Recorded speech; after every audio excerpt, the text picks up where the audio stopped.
Hello guys, welcome back to an episode review of Hollyoaks for Monday 17th of February 2025. I absolutely love today's episode, and I'll tell you why I loved it, because of Steve feeding a stray cat in Tony's kitchen. It doesn't get any more comical than that, and Steve's having a whale of a time of his life feeding this stray kitten, and then Tony just barges inside the kitchen, picks up the cat and puts it down. I felt so sorry for the little cat, but that little cat was a terrific actor itself.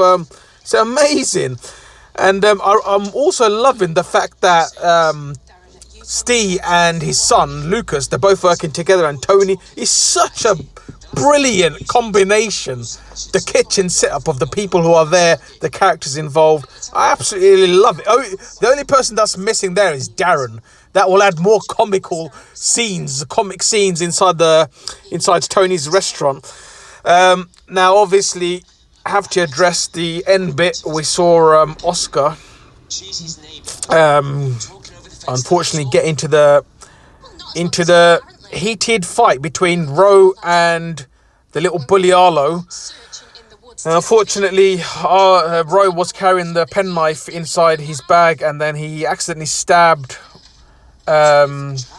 Oscar, which now he's going to get the blame for it. I can just see this coming, even though it was Arlo that's been instigating this whole thing. And the thing is, I really wish that he wasn't carrying the knife, Ro.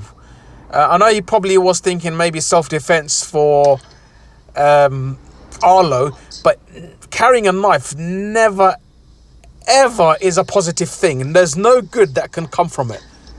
Bear that in mind, guys. No good comes in from carrying a knife. You know, so it's just asking for trouble is what I'm trying to say.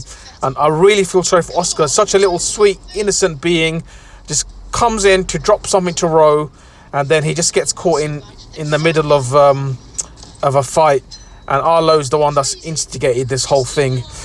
I do think Nancy and Darren's going to kick off big time, especially Nancy.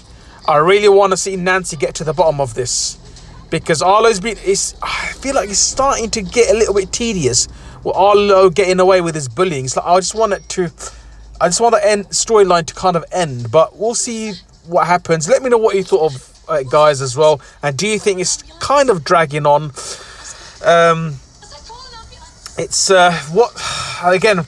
Diane can see Arlo for what he is, and she's still very suspicious. But it's just that Tony, I don't know, I wish Tony can see that as well, but I guess he's blinded by love, because he's in love with Marie now. And he's being there for Ro. Do you know what I mean? He's kind of giving Ro some advice, go to school and stuff, and there's always going to be bullies. But the thing is, I think the main priority is to kind of find out who the bully is first, in the first place, and to stamp this bully down, legally, of course. Darren, let's talk about Darren. Now, he's obviously in the heat with Frankie. Frankie's kind of given him an ultimatum, just as Nancy walked in. You tell her, or I will, about finding him and Kat in bed together. Now, I always thought Kat's name was Mary.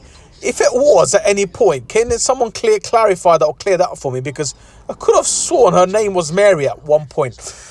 Might be just me. Maybe she just looks like a Mary to me. Again, this whole grooming storyline, Rex with Dylan and stuff, and things are getting worse. There's the missing bag now. He's claiming there's a missing bag, even though we saw the missing bags inside the garage. Now, obviously, Dylan thinks that he's owes an invisible $5,000 in cash to Rex now and his boss, and Dylan's now going to be used. Again, it seems like a similar storyline to County Lines, the one that Charlie was involved with Ella. Again, I don't want to see this grooming. I know it's a great storyline, but I don't want to see it going on for too long, and especially to the characters like Dylan, who's only just managed to bring back Lucas after a lot of fight. Almost in kind of giving up his son to have his life back, which thank goodness it didn't come to that point, because Steve stepped in and given the Maliks a bit of a break, and now they can actually all co-parent with one another. Like I said before, I do want to see Leah come back, and that would add a good addition back to the cast again. everyone there is great, but Leah was a great actress. So that's what's happened so far. Any other storylines? Vicky, right? Vicky, she is disappointing me. I'm not gonna lie, because the way she's kind of drooling over Freddie whilst being with Robbie, and she's proposed to Robbie, and I think she got text from Freddie, but I don't believe it was actually Freddie, because Freddie said that it's a new number. I just don't believe it. I don't know, guys. Even though we saw Freddie on his phone inside the restaurant and Vicky was outside, and she thought she was texting Freddie, I just feel like it's not Freddie. I feel like someone's going to frame Vicky now. Someone's going to either blackmail her for money or something. It could even be Robbie. You never know, guys.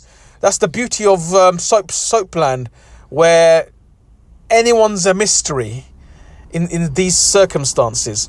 But Vicky's playing a dangerous game. I don't really admire the fact that obviously she's really in love with Freddie, in terms of like she does find him more appealing and in every sense, and she feels alive being with him. We actually do see the on-screen.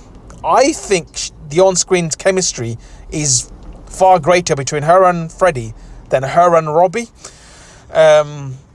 But she just needs to be all upfront about it. But again, it's Soapland. You can't.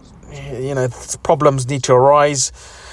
I think I'm going to leave it there, guys. I don't think I've pretty much covered everything, hopefully. And let me know what you thought, and I'll see you in the next episode review. Peace.